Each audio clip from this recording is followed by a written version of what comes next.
जय भीम साथियों।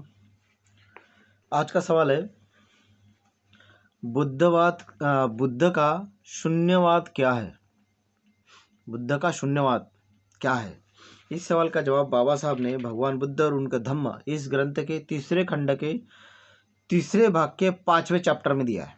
ठीक है, तो इस सवाल का जवाब आप पूरी तरह से स्टार्टिंग से लेकर एंडिंग तक सुनिए, केयरफुली सुनिए, तभी आपको इस सवाल का जवाब समझ में आएगा। और तुमको ऐसा मन से लगे कि ये नॉलेज दूसरे को भी मिलना चाहिए तो शेयर कर देना वीडियो को और चैनल को सब्सक्राइब करके बेल आइकन दबा देना। चलो पढ़ते हैं इस सवाल का जवाब क्या है।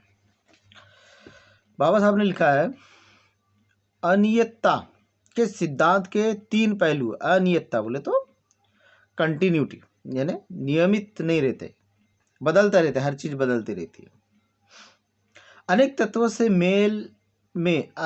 के मेल में बनी हुई चीजें अनित्य है। अच्छी तरह से सुनिए मैं क्या बोल रहा हूं, ठीक है। व्यक्तिगत रूप से प्राणी अनित्य है। प्रतित्य समुत्पन्न वस्तुओं का आत्म तत्व अनित्य है।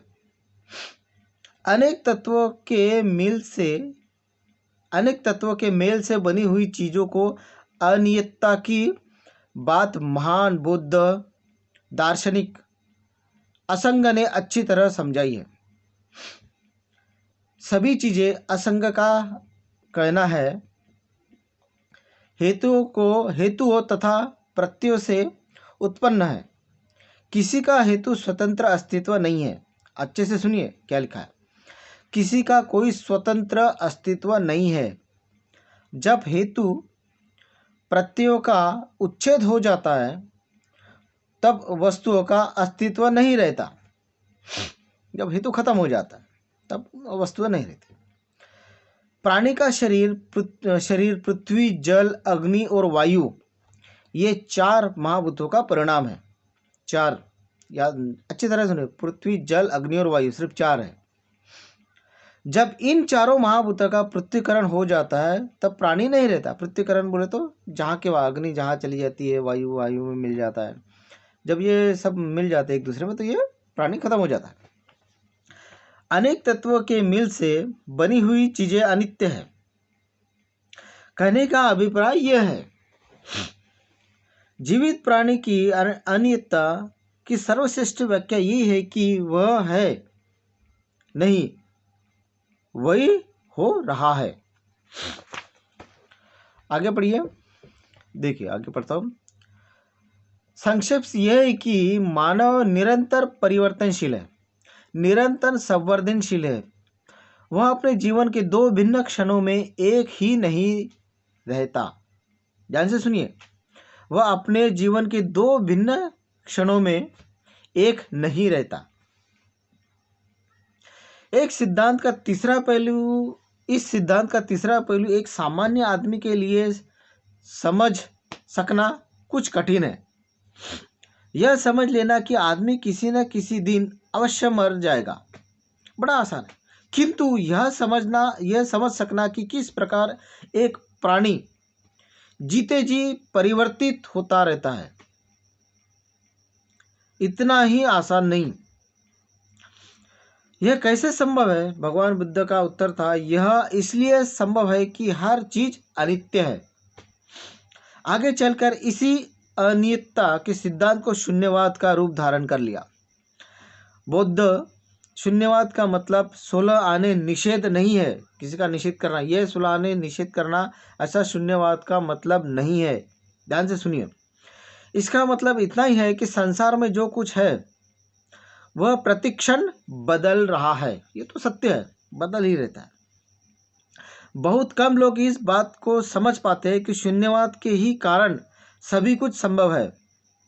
इसके बिना संसार के कुछ भी असंभव नहीं रहेगा, कुछ भी संभव नहीं रहेगा। सभी दूसरी बातें चीज़ों के अनियतता के स्वभाव पर ही निर्भर करता है। यदि चीज़ें परिवर्तनशील न हो बल्कि स्थायी और अपरिवर्तनशील हो तब एक रूप से दूसरी रूप में जीवन का सारा विकास ही रुक जाएगा। किसी में कुछ भी परिवर्तन नहीं हो सकेगा, किसी के कुछ उत्पन्न भी नहीं होगा। यदि आदमी मर जाते हैं या उनमें परिवर्तन आ जाता है या फिर वे सब उसी अवस्था में अपरिवर्तित स्थिति में रहते तो क्या हालत होती? मानव जाति की प्रगति सर्वथा रुक जाती। यदि शून्य का मतलब अभाव माना जाए तो कई कठिनाइयाँ उत्पन्न हो जाती।